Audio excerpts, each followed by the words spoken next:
Alright, तो आज की क्लास में हमारा एक छोटा सा टॉपिक बचा हुआ है करंट इलेक्ट्रिसिटी चैप्टर में से, and which is about electrical power and energy. So electrical power और एनर्जी के बारे हम आज पढ़ाई करेंगे। और सर्किट में ना बेसिकली कोई भी अगर तुम्हारे पास डिवाइस होता है, मान लो तुम्हारे पास कोई फैन है, एसी है, गीजर है, कोई भी चीज है, उसके पीछे अगर तुम डब्बे पे जाके देखोगे वहां पे एक चीज लिखी होती है पावर। अलग अलग पावर होती है, किसी की 100 वॉट होती है, 2 वॉट होती है। हम बोलते हैं ना कि ये के बल्ब ले आओ बाजार से। आजकल तो बल्ब वगैरह आते नहीं है, एलईडी वगैरह आने लगी। तो पहले जब बाजार से बल्ब लेने जाते थे तो वो बोलता था कि भाई कितने वॉट का बल्ब लेना, तो हम उसको बोलते थे कि 100 वॉट का बल्ब दे दो। 100 वॉट के बल्ब का मतलब क्या है कि ये जो डिवाइस है, जो हमने इलेक्ट्रिकल डिवाइस कनेक्ट कर दिया है सर्किट में, ये जो डिवाइस है ये 100 वॉट की इसकी पावर, ये 100 वॉट पावर खींचेगा। ठीक है, दो दो तरीके हो सकते हैं। एक तो तुम्हारे पास चीज है बैटरी।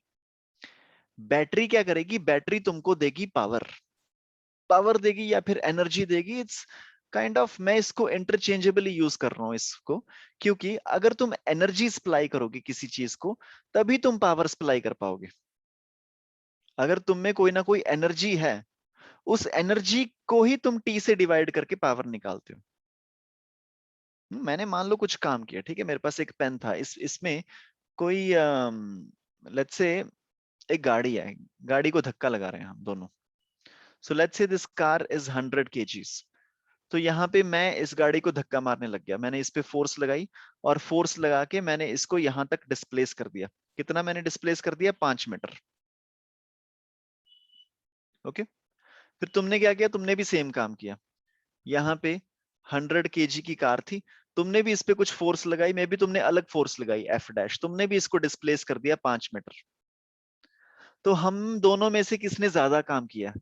सेम ही काम किया हम दोनों ने, क्योंकि work done is equal to force times displacement. So हम दोनों का work done is equal to जो भी हमने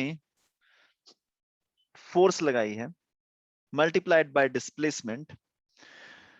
मैं तुमको क्या समझाने की कोशिश कर रहा हूं कि हमारा अगर एनर्जी अलग अलग भी हो सकी ना, अगर हमारी एनर्जी डिफरेंट हुई। Okay, this is 9th class. Power is equal to energy upon time, ये हमने मैकेनिक्स में पढ़ रखे हैं। लेकिन अब इसी चीज को हम अगर इलेक्ट्रिकल सर्किट में कन्वर्ट करने की कोशिश करें तो उसमें हम ये लिख सकते हैं that power is equal to voltage times current. Power is equal to V I. और यहाँ पे if I convert this voltage into I and R form, we can write power is equal to I R into I, which is equal to I square R. Okay, मैं थोड़ा सा तुम्हारी language में बात करूंगा अभी, क्योंकि जो तुमने ऑलरेडी 10th में पढ़ रखा है वहां से स्टार्ट करते हैं। So power is equal to V times I, या फिर इसको तुम लिख सकते हो आई स्क्वायर आर, या फिर तुम इसको लिख सकते हो वी स्क्वायर बाय आर। मैं जस्ट कन्वर्ट कर रहा हूँ, इंटरचेंजेबल कर रहा हूँ सारी चीजों को। And you also know that power is the rate of doing work. When I say rate of doing work, you can interchangeably use energy and work. क्योंकि अगर मेरे पास कोई ऑब्जेक्ट है, मैंने इस पर कुछ काम किया, तो वो जो मैंने काम किया उस काम की वजह से क्या होता है, इसके पास कुछ एनर्जी आ जाती है। तो इसीलिए मैं एनर्जी और वर्क को इंटरचेंजेबली यूज कर रहा हूं, and I am saying that power is equal to rate of change of energy और rate of change of work done. तो अगर हमने मान लो किसी चीज पे सेम वर्क भी किया, मैं यहाँ पे तुम्हें क्या समझाने की कोशिश कर रहा था कि अगर मान लो हमने किसी चीज पे सेम वर्क भी किया है, मान लो तुमने भी वर्क किया है 100 जूल, मैंने भी वर्क किया है किसी चीज पे 100 जूल, तब भी हो सकता है हम दोनों की पावर अलग अलग हो। क्योंकि हो सकता है तुमने ये जो 100 जूल काम किया तुमने इसको 10 सेकंड में किया हो, मैंने ये जो 100 जूल काम किया तो मैंने इसको 5 सेकंड में किया हो। तो तुम्हारी पावर कितनी बन गई? तुम्हारी power is equal to the work done which is equal to 100 divided by time which is equal to 100 by 10, 10 watt. तुम्हारी पावर बन गई 10 वॉट। मेरी पावर कितनी बन जाएगी? Work done by me is also 100, लेकिन मैंने वो सेम काम कर दिया 5 सेकंड में। So 100 by 5 which is equal to 20 watt is my power. हमने सेम काम किया था लेकिन मेरी पावर ज्यादा है क्योंकि मैंने वो जो सेम काम था वो कम टाइम में कर दिया। ठीक है, सेम काम को मैंने कम टाइम में कर दिया। तो मान लो हमारे पास एक गाड़ी थी 100 kg, तुमने भी उसको 5 मीटर डिस्प्लेस किया, मैंने भी उसको 5 मीटर डिस्प्लेस किया, तो देखने में ऐसा लगेगा कि हमने ऑलमोस्ट इक्वल काम किया। लेकिन मान लो तुमने ये जो डिस्प्लेसमेंट की थी वो 1 मिनट में की थी, मैंने ये जो डिस्प्लेसमेंट किया वो 20 सेकंड में कर दी, तो मेरी पावर तुमसे ज्यादा हो गई। हम्म? तो बहुत बार तुमको ऐसे सिनेरियोज मिलेंगे जहां पे your work done is the same लेकिन तुम्हारी पावर डिफरेंट है, क्योंकि power is the rate of doing work. तो एनर्जी इज कि तुमने कितना काम किया। अगर तुम किसी भी चीज पे काम करते हो, ठीक है, मान लो मेरे पास ये पेन है, मैंने इसको उठा के यहाँ पे ले आया, तो मैंने इस पे काम किया। जो भी मैंने इस पे काम किया वो सारा का सारा काम कहाँ चला गया, इसकी पोटेंशियल एनर्जी में स्टोर हो गया। So work done can be interchangeably used with the energy stored in the object, and power is the rate of change of work done. ठीक है, ये तो होगी नॉर्मल मैकेनिक्स की बात। लेकिन अगर हम सर्किट्स की बात करें, मान लो मैं यहाँ पे एक वो बना रहा हूँ, बैटरी बना रहा हूँ। ये बैटरी है 10 वोल्ट की। तो बैटरी का काम क्या होता है, बैटरी का काम है कि यहाँ पे जो कॉपर की तार में ऑलरेडी इलेक्ट्रॉन्स हैं, मतलब कि कोई चार्ज है, मान लो क्यू चार्ज है, तो बैटरी का काम क्या होता है कि इस चार्ज को यहां से चला के पूरे सर्किट में से घुमा के वापस लेके आना। एक बार मैं दोबारा से रिपीट कर रहा हूं, बैटरी चार्ज को प्रोड्यूस नहीं करती, जो ऑलरेडी यहाँ पे चार्ज एग्जिस्ट करता है, बैटरी उसको यहां से उठा के उसको स्पीड दे देती है, मोमेंटम दे देती है। मान लो ये चार्ज यहाँ पे ऐसे फ्लो कर रहा है और एकदम से तुमने क्या किया, बैटरी डिस्कनेक्ट कर दी। तो बैटरी जब तुमने डिस्कनेक्ट कर दी, ऐसा नहीं होगा कि ये जो इलेक्ट्रॉन है वो गायब हो जाएगा, चार्ज गायब नहीं होगा, ये जहां पे भी होगा बस बेसिकली वहीं पड़ा रहेगा। क्योंकि अब जो फोर्स इसको खींच रही थी, वो खींचने वाली फोर्स, ड्राइविंग फोर्स चली गई है, अब तुम्हारा इलेक्ट्रॉन वहां का वहां पड़ा रह जाएगा। ठीक है, तो अगर हम बैटरी की बात करें तो बैटरी की टर्म्स में what is going to be the work done, what is going to be the energy, what is going to be the power, ये सारी चीजें कैलकुलेट करना हमारे लिए थोड़ा सा मुश्किल है। तो हम यहाँ पे याद करेंगे दोबारा से अपना chapter number 1, electric charges and fields. तो हमने वहां पे बोला था कि यार अगर तुम्हारे पास कोई चार्ज है Q, तो इससे किसी भी डिस्टेंस पे किसी भी पॉइंट का जो पोटेंशियल होता है, the potential of that point is the amount of work done by the external force in bringing a unit positive test charge from infinity to this point। याद आ गया, कोई भी पॉइंट है P, potential of any point P is the amount of work done in bringing a unit positive charge from infinity to this point। Infinity क्यों ले रहे हैं हम, क्योंकि इन्फिनिटी पे पोटेंशियल हम मानते हैं कि 0 होता है। यहां पे हम पोटेंशियल मान लेते हैं V आ गया। तो हम कैसे कैलकुलेट करेंगे, that potential at V minus 0 is equal to work done by the external agent in bringing a unit positive test charge from infinity to point P। लेकिन अगर इसको एक ऐसी जगह से लाया जाए कि यहां पे इसका पोटेंशियल है V1, V इनिशियल, और हमें इसको उठा के लेके आना है यहाँ पे जहां पे इसका पोटेंशियल बन जाएगा V final, then we can say the work done by the external force per unit positive test charge is equal to the difference between the potentials। यहाँ पे क्योंकि इन्फिनिटी पे 0 था इसलिए हम इसको कंसिडर नहीं करते, लेकिन अगर दोनों पॉइंट्स का कुछ ना कुछ पोटेंशियल है, so we can say potential of the final point minus the potential of initial point will be equal to work done by external agent divided by unit positive test charge, या फिर अगर तुम्हारे पास Q coulomb charge है तुम बोल सकते हो this is Q। ठीक है, मैं एक अलग से एग्जांपल ले रहा हूं, मान लो एक पॉइंट है तुम्हारे पास P, इसका पोटेंशियल है VI। एक पॉइंट है तुम्हारे पास Q, इसका पोटेंशियल है V फाइनल। अगर तुम्हें किसी चीज को P से Q पे उठा के लेके जाना है, then you can say the difference in potentials Vf minus Vi will be equal to, ये Vf minus Vi है, ठीक है, final minus initial will be equal to the work done by the external force, जो भी उठा के लेके जा रहा है वो इंसान, divided by चार्ज, कितना चार्ज उठा के लेके गए हो। ठीक है जी, ये सब हमने कर रखा है इलेक्ट्रोस्टैटिक फील्ड वाले चैप्टर में। हम्म, अगर नहीं याद तो थोड़ा सा इसको रिवाइज कर लो, नोट कर लो, जैसे भी करना है।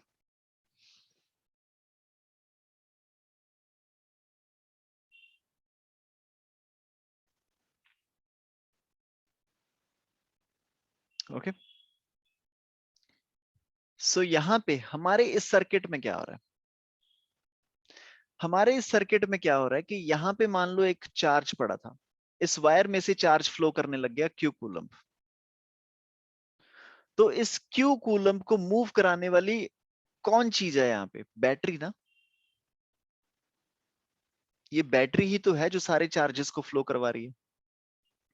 तो यहाँ पे जो सारा वर्क डन हो रहा है, वो वर्क डन कौन कर रहा है, बैटरी कर रही है work done. Work is done by the battery. हम वर्क डन निकालेंगे बैटरी का, फिर एनर्जी निकालेंगे बैटरी की, पावर निकालेंगे बैटरी की, सब कुछ निकलेगा बैटरी का। यहाँ पे काम कौन कर रहा है, बैटरी। और काम ले कौन रहा है, जो हम वहां पे पंखा लगाएंगे आगे। There are going to be two things, energy supplied and energy absorbed, और power released and power dissipated. मतलब कि पावर एक तो कंज्यूम कर ली, ठीक है, जो मेरे पास इलेक्ट्रिक डिवाइसेस हैं, ठीक है, ये मेरे पास मान लो ये इलेक्ट्रॉनिक डिवाइसेस है, मेरा लैपटॉप है, ये फिलहाल क्या कर रहे हैं, ये पावर को कंज्यूम कर रहे हैं। और पीछे ट्रांसफार्मर से क्या आ रहा है, मेरे पास पावर आ रही है। हम्म? तो हमारे सर्किट में क्या होगा, ये जो हमने बैटरी लगाई है, this battery is going to supply the power. और जो भी हम डिवाइसेस लगाएंगे, रेजिस्टेंसेस लगाएंगे, those resistances are going to consume that power.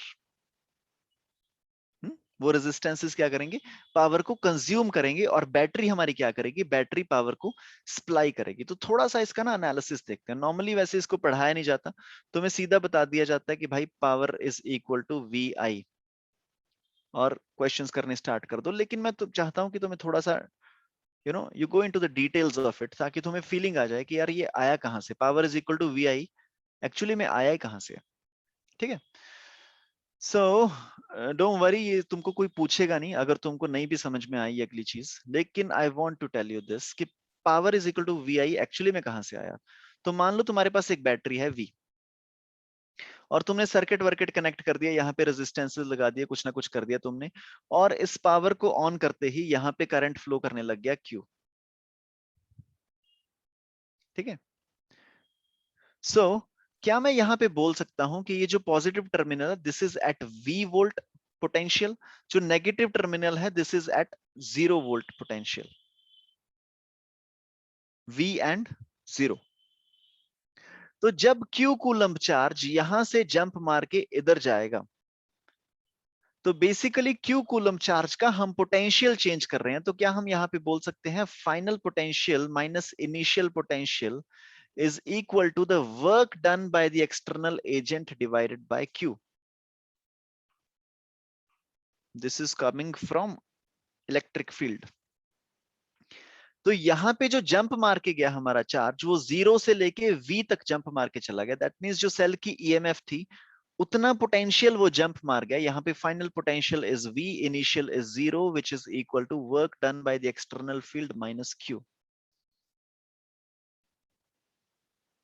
Or you can also say that EMF times charge is equal to the work done by external field। और ये बार बार जो हम चीज बोल रहे हैं, work done by external field, external field, ये external field कौन है, मतलब कि external बंदा कौन है जो वर्क कर रहा है, बैटरी ही तो है। ये बैटरी ही तो है जिसकी वजह से ये चार्ज फ्लो करना स्टार्ट हुआ। अगर ये बैटरी बंद कर दें अभी, है ना, अगर अगर तुम अपने टीवी के रिमोट में से सेल निकाल दो, तो ऐसा नहीं है कि जो उसके अंदर वायरिंग हो रखी है उसमें से चार्ज खत्म हो गया, चार्ज अभी भी वहीं पे बैठा है। द ओनली थिंग इज तुमने बैटरी निकाल दी, बैटरी निकालने की वजह के चार्ज वहां पे रुक गया। So work done by the battery is actually equal to voltage of the battery times charge. ठीक है, ये तो हो गया वर्क डन और the energy supplied by the battery. Work done को तुम इंटरचेंजेबली यूज कर सकते हो with the word energy. Work done by the battery or the energy supplied by the battery is this much. अगर मैं तुमसे पूछूं what is the power of this battery, तो तुम मेरे को बोलोगे power is the rate of doing work or rate of supplying energy. तो यहां पे मैं क्या बोल सकता हूं, power is equal to external work done upon time which is equal to V Q upon time, which is equal to EMF of the battery multiplied by Q by T, rate of flow of charge is equal to the current. तो क्या मैं यहां से बोल सकता हूं that my power supplied by the battery is equal to V times I.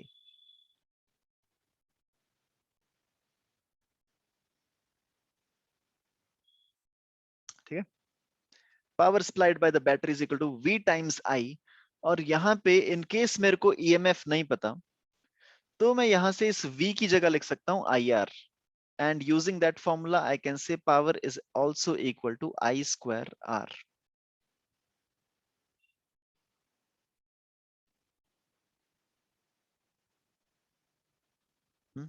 या फिर मेरे को मान लो करंट नहीं पता तो मैं इसको वोल्टेज की टर्म्स में इंटरचेंज करना चाहता हूं, so I can write power is equal to V square by R.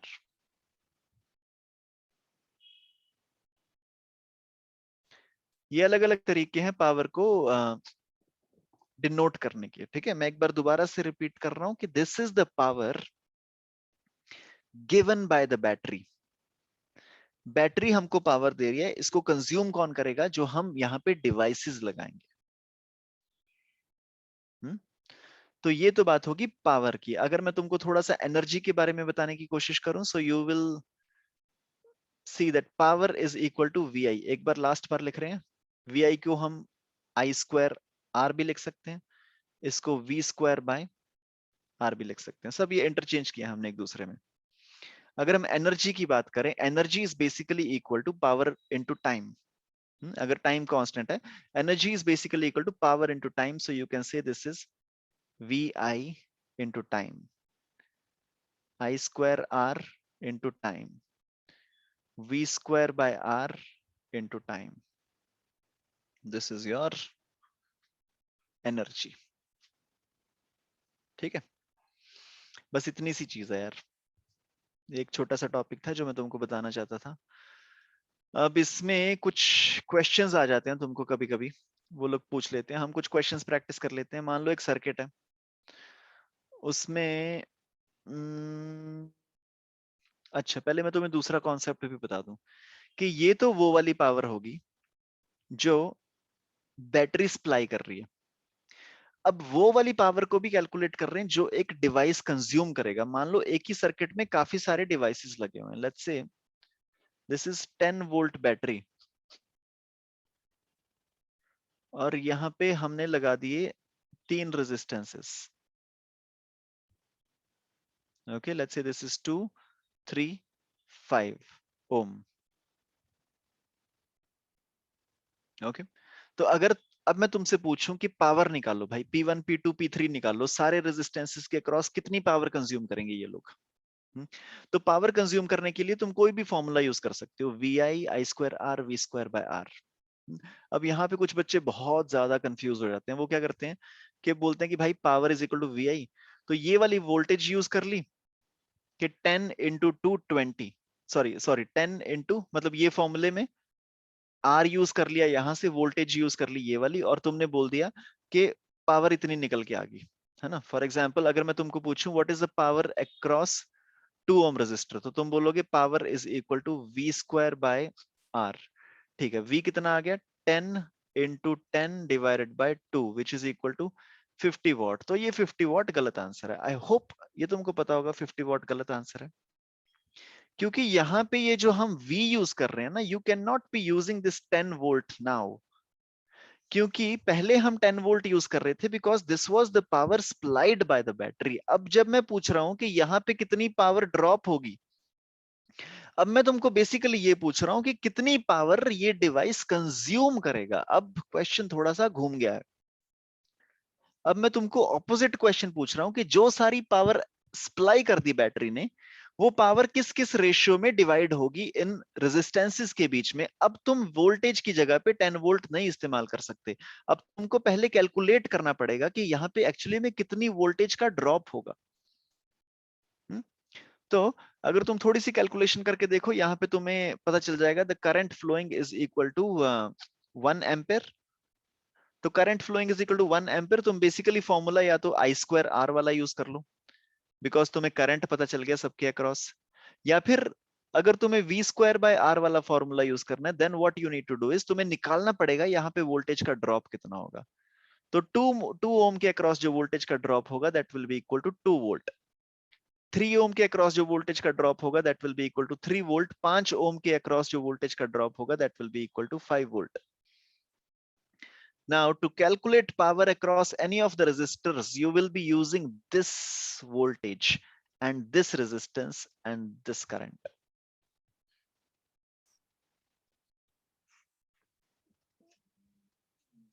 दो अलग अलग चीजें हैं, एक तो पावर सप्लाई करना, एक चीज है पावर को कंज्यूम करना। जब भी क्वेश्चन में तुम्हें पूछा जाएगा बैटरी के बारे में, तो क्वेश्चन में लैंग्वेज इस तरह से यूज करे की जाएगी that what is the power supplied by this battery. जब भी तुमसे क्वेश्चन में पूछा जाएगा about a device which is consuming power, वहां से तुमसे पूछा जाएगा how much power is dissipated in running this bulb for 1 hour or so, or whatever. So question की लैंग्वेज को बड़ा ध्यान से समझना। क्वेश्चन की लैंग्वेज को देख के तुमको पता चल जाएगा कि किस चीज की बात हो रही है, बात बैटरी की हो रही है या बात डिवाइस की हो रही है। Okay okay, question time. टों टों टों टों टों टों। ये है जी 10 वोल्ट की बैटरी, यहाँ पे लगी है एक 6 ओम का रेजिस्टर, यहाँ पे लगा है एक 3 ओम का रेजिस्टर। बताओ 6 ओम वाला कितनी पावर कंज्यूम करेगा और 3 ओम वाला कितनी पावर कंज्यूम करेगा। अब मैं जो शब्द इस्तेमाल कर रहा हूं वो है consume. When we say consume, consume means to eat up something, consume मतलब ले लेना किसी चीज को। तो 6 ओम वाला रेजिस्टर कितनी पावर को कंज्यूम कर लेगा और 3 ओम वाला रेजिस्टर कितनी पावर को कंज्यूम कर लेगा। Please take your time.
Please give me a thumbs up if समझ में आया जो मैंने बोला अभी पिछले 20 मिनट।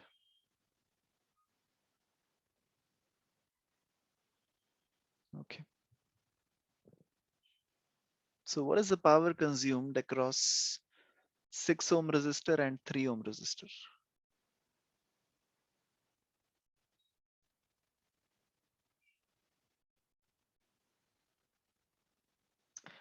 पता है एक्चुअली मेरे साथ पता है प्रॉब्लम Sir, क्या है? हाँ जी 66.66 and 133.33. 133। 0.33.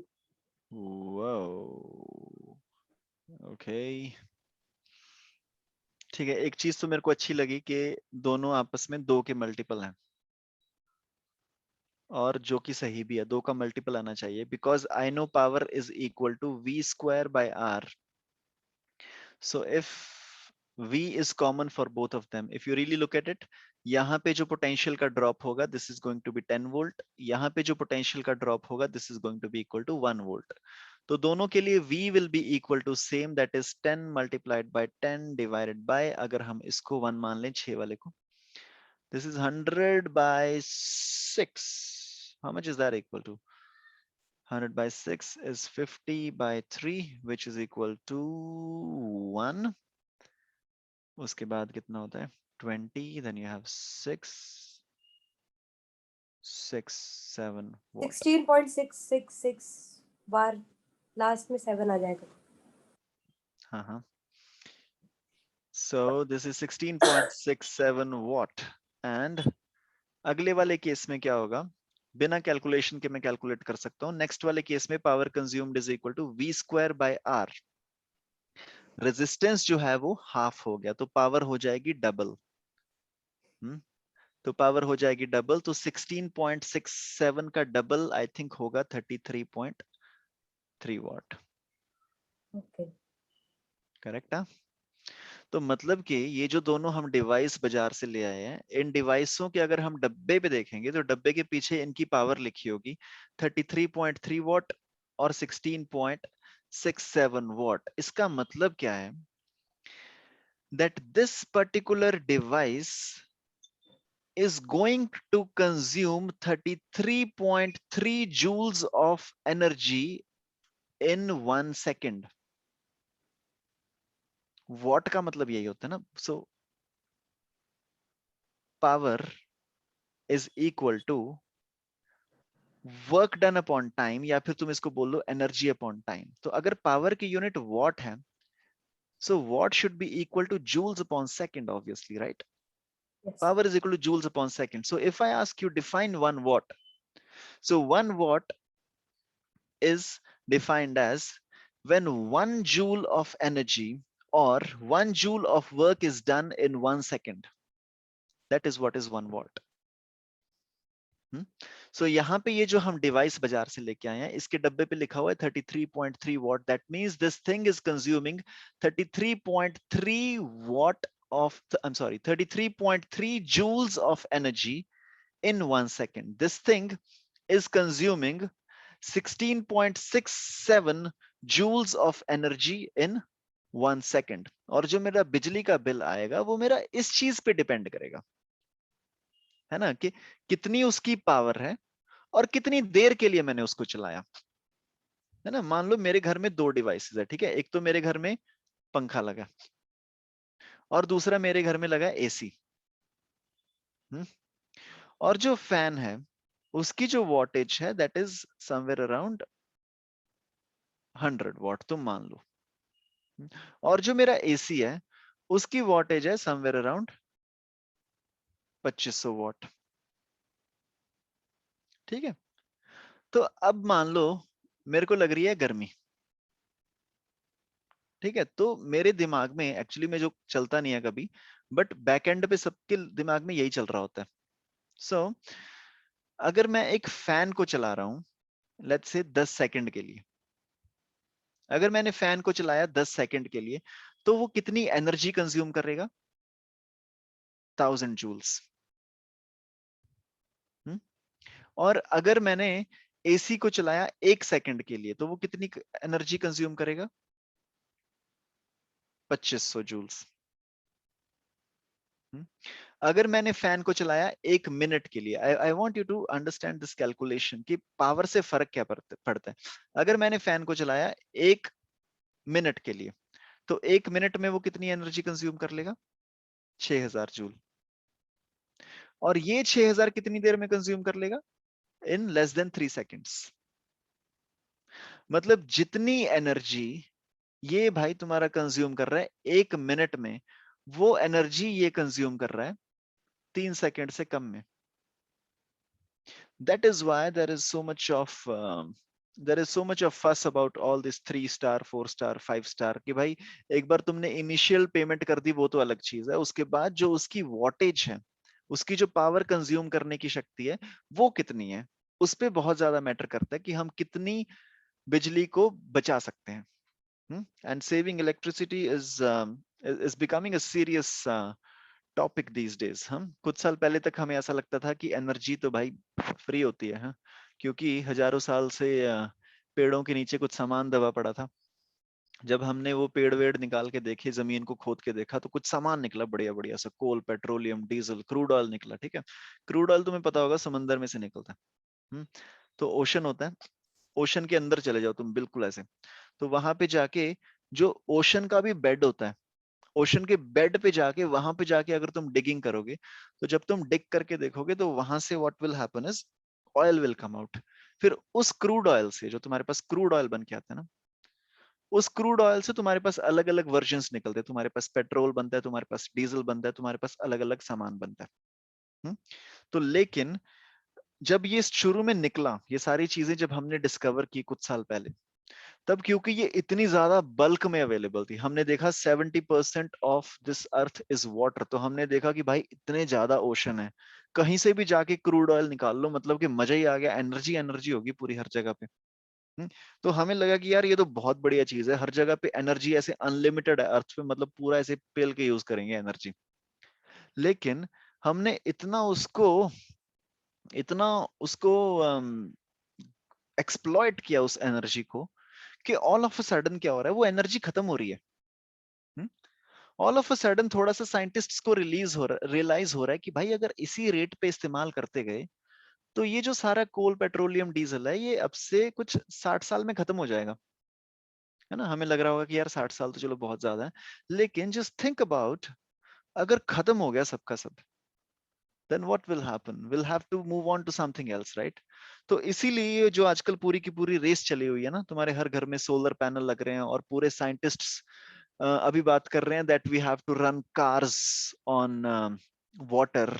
सुन रखा होगा तुमने, है ना, हाइड्रो इलेक्ट्रिसिटी प्रोड्यूस करनी है हमने, and we need some devices जो कि सन से एनर्जी लेके कार्स ऑपरेट करेंगी. Why all this electric vehicles तुम देख रहे हो, all of a sudden electric vehicles काफी ज्यादा पॉपुलर हो गए हैं. ओनली रीजन बीइंग कि there will be a time when our normal ways of using the fuel are not going to work anymore. ठीक है, हमको alternate sources के ऊपर आना पड़ेगा, because the kind the way we have used these resources in the last few hundred years has been totally undigestible to Mother Earth. तो उस चक्कर में we'll have to move now on to the alternate sources. This was all about power, energy, work done in electrical circuits. और आज की class को खत्म करने से पहले I want to give you a question जो पिछले साल IIT जेईई में पूछा गया था. लेकिन उस क्वेश्चन को भी करने से पहले एक थोड़ा सा प्रैक्टिस क्वेश्चन मैं तुमको देना चाहता हूँ, ताकि तुम IIT जेईई वाला क्वेश्चन अच्छे से कर सको. तो हम क्या करेंगे, चलो तुम ही बनवा दो एक सर्किट. ठीक है, एक बैटरी ले रहा हूं मैं, एक रेजिस्टेंस ले रहा हूँ, एंड यहाँ पे 2 पैरेलल में लगा रहा हूँ. खच खच खच खच खच, tau tau tau tau tau tau tau tau tau tau tau. Okay, give me a value of battery, anyone? Any numbers? 20 volt. 20 volt. ठीक है जी. तो ये जो 2 लगे हैं पैरेलल में, इनको कितना कितना लें?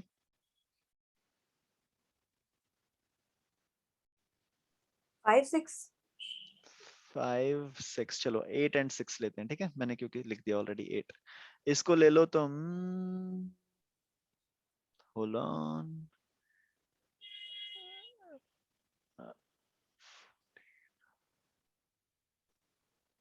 यार मैं चाहता हूँ ये सेम बन जाए. 8 into 4 divided by 12. No. 3 into 6 divided by 9 is 2, 3, 6. हाँ जी, इसको लेते हैं 2 ohm, इसको लेते हैं 3 ohm. Okay. Find the power consumed by each of these electrical devices.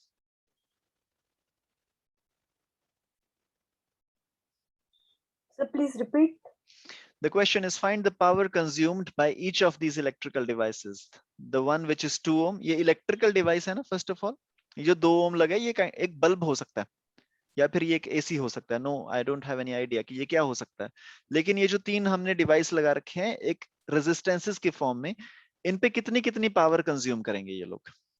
So what is the power that will be consumed by this devices.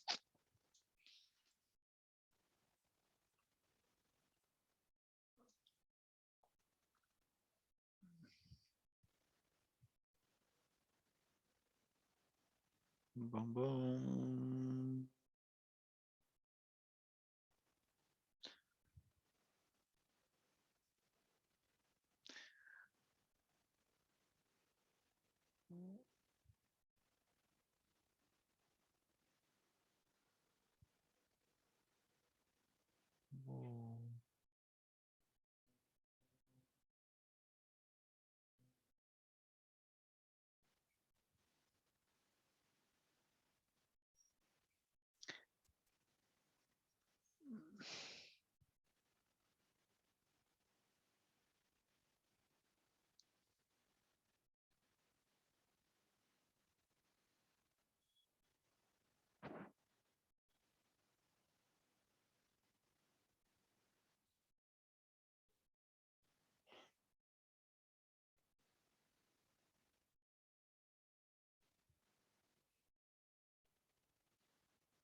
Power के तुम्हारे पास 3 फॉर्मूले हैं. Sir, 270 and 130. Okay, tell me कहां कहां पे. 2 ओम में 200. 200. ओके, एंड 3 ओम में 130. 130 और 6 ohm में 70.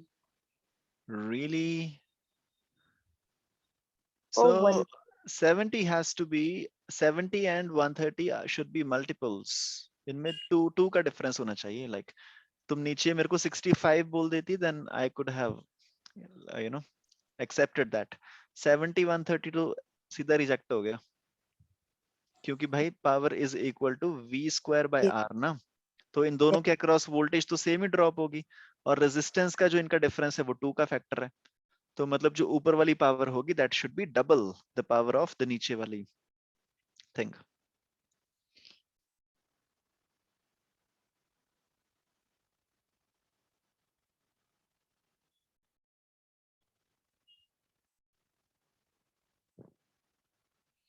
ओके, चलो हम करते हैं इसको. ठीक है, मैं रंग बदल लूं. Which one. ओके, कोई अजीब सा कलर लेके आता हूं मैं तुम्हारे लिए. How about this one. Okay, how about this. So 50, 25 50 25. and 50. So this one is 25 and this one is 50. Actually, I made a mistake. 1 minute. Sir, 150 and 50. Kashish, 100 50 50. Yes, sir. I think so. ये 100 ना, ये वाला इधर वाला 100. Sir, yes, sir. ये 100, ये 50, ये 50. No, sir, 3 ohm में 100, 6 ohm में 50. And then 2 ohm में भी 50. ओके, ये लग रहा है मेरे को ठीक.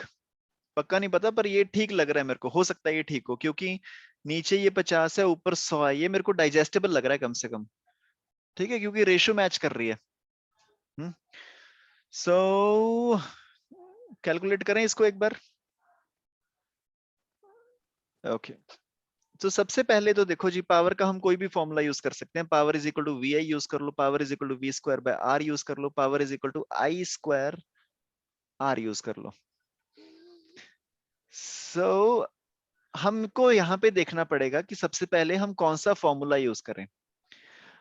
तो हमको आर तो पता ही है, तीनों का आर पता है, 2 ओम, 6 ओम, 3 ओम। अब उसके बाद या तो हमको करंट पता चल जाए या फिर वोल्टेज पता चल जाए, तो हम निकाल लेंगे, है ना। तो एक काम करो, यहाँ पे वोल्टेज ड्रॉप निकाल लो पहले। वोल्टेज ड्रॉप निकालना यहाँ पे बहुत आसान है, पता कैसे? क्योंकि यहाँ पे दिस इज 6 एंड 3। अगर तुम इनका इक्विवेलेंट रेजिस्टेंस निकाल लोगे, 1 by r is equal to 1 by 6 plus 1 by 3, which is equal to 1 by 6 plus 2 by 6, which is equal to 3 by 6. So your r comes out to be 2. तो मतलब कि यहाँ पे 2 ओम का रेजिस्टर है और यहाँ पे भी 2 ओम का रेजिस्टर है ना। तो ये जो मतलब कि 20 वोल्ट है, ये इक्वल इक्वल ड्रॉप होने वाला है। यहाँ पे जो ड्रॉप होगा, this drop is going to be equal to 10 volt, और यहाँ पे जो ड्रॉप होगा, this drop is also going to be equal to 10 volt, और जो नीचे ड्रॉप होगा, this drop is also going to be equal to 10 volt. Correct है? तो इस वाले रेजिस्टर में जो तुम्हारी पावर आएगी, P1 will be equal to V square by R, which is equal to 10 times 10 by 2, which is equal to 50 watt. Correct? इस वाले रेजिस्टर में 6 वाले में देखते हैं। So this power 2 will be equal to 10 multiplied by 10 divided by 6, which is going to be equal to 100 divided by 6, which is 50 divided by 3, which is equal to 116.67 watt.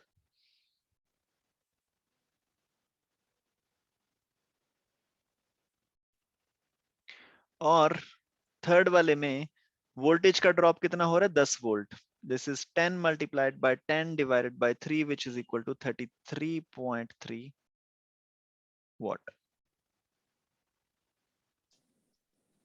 Clear, sir.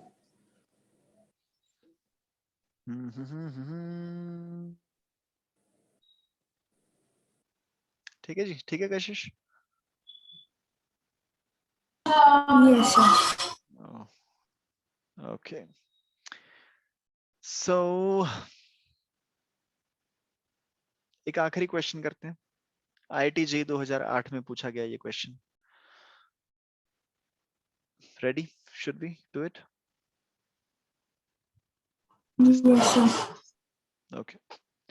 तो यहाँ पे इन्होंने क्या किया, हमको ना 3 circuits बना के दिए इन्होंने, तो मैं तुम्हारे लिए तीनों सर्किट बना रहा हूं मैं।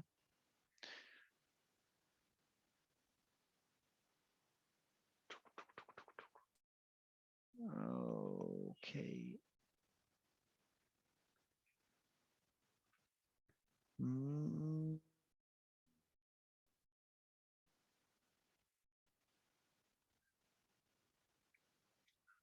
A B।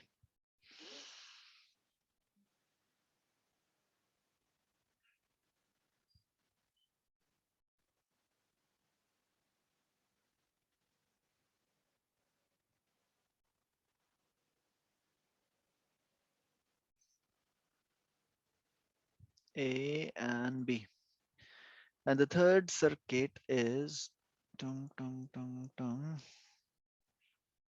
tung tung tung tung tung tung tung tung A B। यहाँ पे हमको कुछ चीजें दे रखी हैं। सबसे पहले हमको बोला गया कि ये तीनों डायग्राम्स में AB के अक्रॉस जो बैटरी कनेक्ट की गई, that battery connected is equal to V volt. तीनों केसेस में AB के अक्रॉस V वोल्ट की बैटरी कनेक्ट की गई इस तरह से, इसके अक्रॉस भी, इसके अक्रॉस भी। फिर हमको बोला गया कि ये जो सारे रेजिस्टेंसेस हैं, each one of this R is equal to 1 ओम। फिर हमको बोला गया कि पहले वाले केस में power released, mind my words, released, power released by this battery, V volt battery, is P1. Power released by the battery in second case is P2 and in third case is P3. P1 P2 P3 में relationship निकालना है तुमको. P1 बड़ा है P2 से, P2 बड़ा है P3 से, P3 P2 के इक्वल है, this that all these things.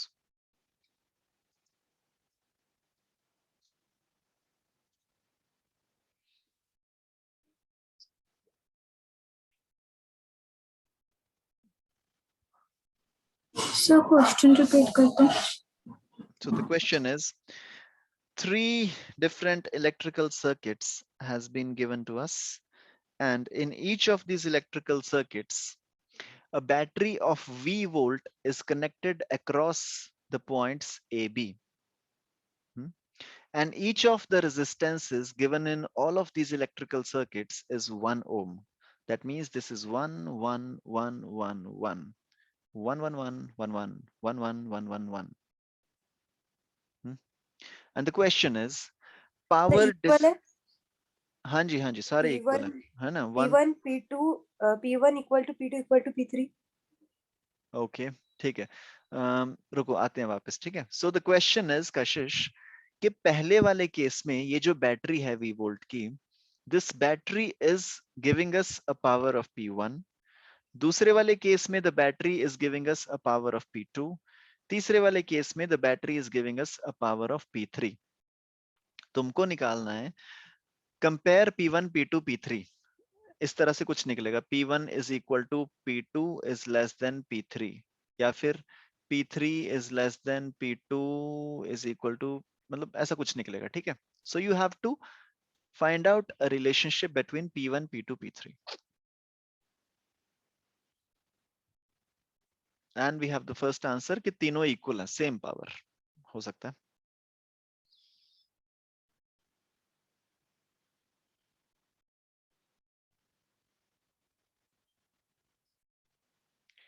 तुम अगर ध्यान से इस क्वेश्चन को देखो ना, तो ये question actually electrical circuit power का तो है ही नहीं. Question basically combination of resistors का है.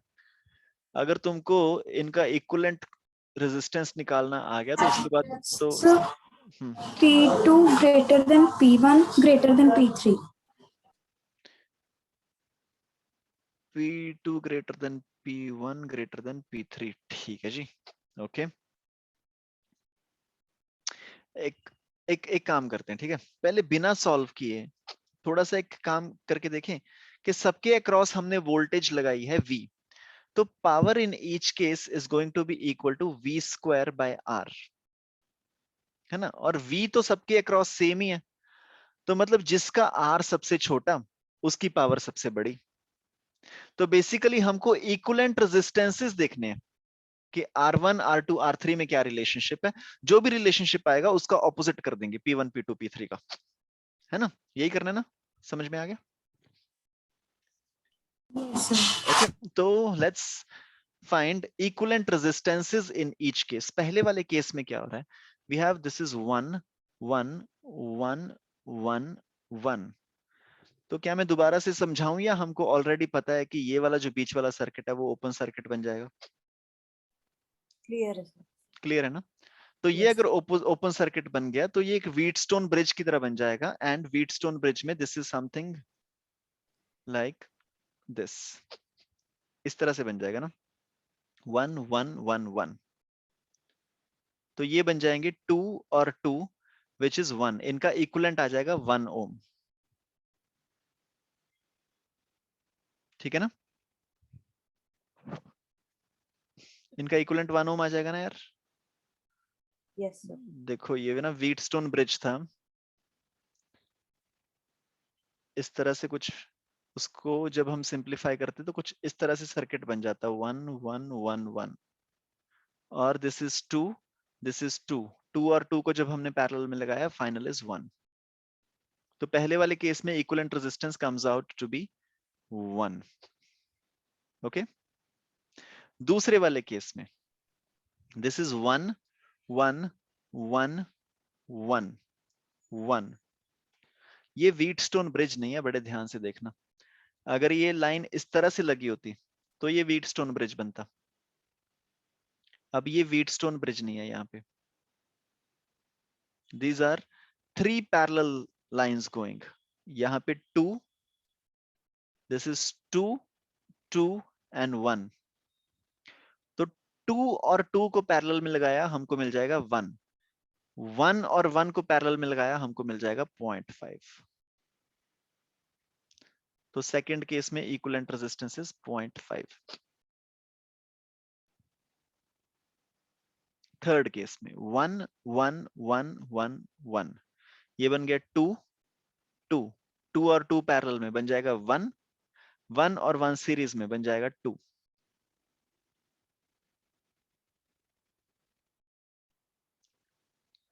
So in terms of resistance, सबसे कम रेजिस्टेंस वाले की पावर सबसे ज्यादा होगी।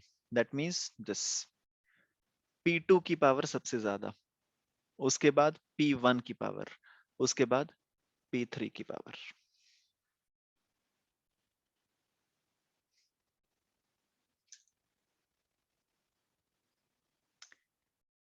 Oh, I can see a check mark.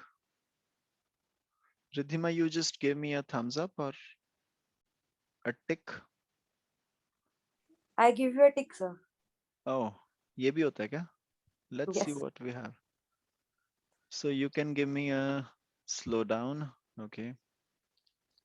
You can give me a speed up. Oh wow. अच्छा हाँ यार, ये तो देखे थे ना हमने एक दिन। Yes, sir. You know, I want if you can give me these things anonymously. That would be the best way. मतलब कुछ ऑप्शन होनी चाहिए यहाँ पे कि मेरे को पता ना चले कि किसने स्पीड अप दिया, है ना? तो Because if पर्सनल चैट का भी ऑप्शन होता है इसमें। अरे मतलब personal chat is okay, but then again the thing is no that then I would get to know that कौन बोल रहा है कि भाई स्पीड अप, तो फिर वो issues आ जाएंगे ना, the person feels shy about it and judgments and everything. So the thing is it should be anonymous, like अगर सबको लग रहा है कि यार फास्ट हो रहा है then everybody should give a speed slow down and I would not know कि किसने दिया. So I think we should have something like this. चलो anyways हाँ, so ठीक है जी, this was all in today's class. इसके बाद is it Wednesday today? Yes, sir. All right, so it's Wednesday today. कल हम क्लास करेंगे Thursday. Tomorrow we're going to be talking about meter bridge. And उसके बाद next class में we're going to be talking about potentiometer. So meter bridge and potentiometer इन दो classes पे we'll be ending with this chapter. फिर उसके बाद तुम्हारा test होगा Saturday, Sunday.